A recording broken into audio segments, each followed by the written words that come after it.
बहुत से लोग ये नहीं जानते हैं कि चार धाम की यात्रा में कौन कौन से धाम शामिल है। भारतीय धर्मग्रंथों में बद्रीनाथ, द्वारका, जगन्नाथ पुरी और रामेश्वरम की चर्चा चार धाम के रूप में की गई है। चार धामों के दर्शन करने से हर तरह के पाप खत्म हो जाते हैं। ये चार धाम चार दिशाओं में स्थित है, यानी उत्तर में बद्रीनाथ, दक्षिण में रामेश्वरम, पूर्व में पुरी और पश्चिम में द्वारिका। आदि शंकराचार्य द्वारा परिभाषित प्रत्येक धाम एक विशेष युग का प्रतिनिधित्व करता है। बद्रीनाथ सत्य युग का प्रतिनिधित्व करता है, रामेश्वरम त्रेता युग का प्रतिनिधित्व करता है, द्वारका द्वापर युग का प्रतिनिधित्व करता है और पुरी कलयुग का प्रतिनिधित्व करता है।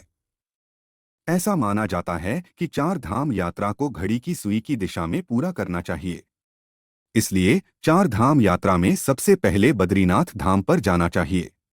गई है। बद्रीनाथ मंदिर उत्तराखंड के चमोली जनपद में अलकनंदा नदी के तट पर स्थित एक हिंदू मंदिर है। यह भगवान विष्णु को समर्पित मंदिर है और यह स्थान इस धर्म में वर्णित सर्वाधिक पवित्र स्थानों चार धामों में से एक। यह एक प्राचीन मंदिर है। मंदिर के नाम पर ही इसके इर्द गिर्द बसे नगर को भी बद्रीनाथ ही कहा जाता है। भौगोलिक दृष्टि से यह स्थान हिमालय पर्वतमाला के ऊंचे शिखरों के मध्य गढ़वाल क्षेत्र में समुद्र तल से 3133 मीटर की ऊंचाई पर स्थित है। जाड़ों की ऋतु में हिमालयी क्षेत्र की रूक्ष मौसमी दशाओं के कारण मंदिर वर्ष के 6 महीनों अप्रैल के अंत से लेकर नवंबर की शुरुआत तक की सीमित अवधि के लिए ही खुला रहता है। यह भारत के कुछ सबसे व्यस्त तीर्थस्थानों में से एक है। द्वारका गुजरात राज्य के पश्चिमी सिरे पर समुद्र के किनारे स्थित चार धामों में से एक धाम और 7 पवित्र पुरियों में से एक पुरी है द्वारका। मान्यता है कि द्वारका को श्री कृष्ण ने बसाया था और मथुरा से यदुवंशियों को लाकर इस संपन्न नगर को उनकी राजधानी बनाया था। द्वारका गोमती नदी और अरब सागर के किनारे ओखामंडल प्रायद्वीप के पश्चिमी तट पर बसा हुआ है। यदुवंश की समाप्ति और भगवान श्री कृष्ण की जीवन लीला पूर्ण होते ही द्वारका समुद्र में डूब गई मानी जाती है। जगन्नाथपुरी अगला पवित्र धाम है।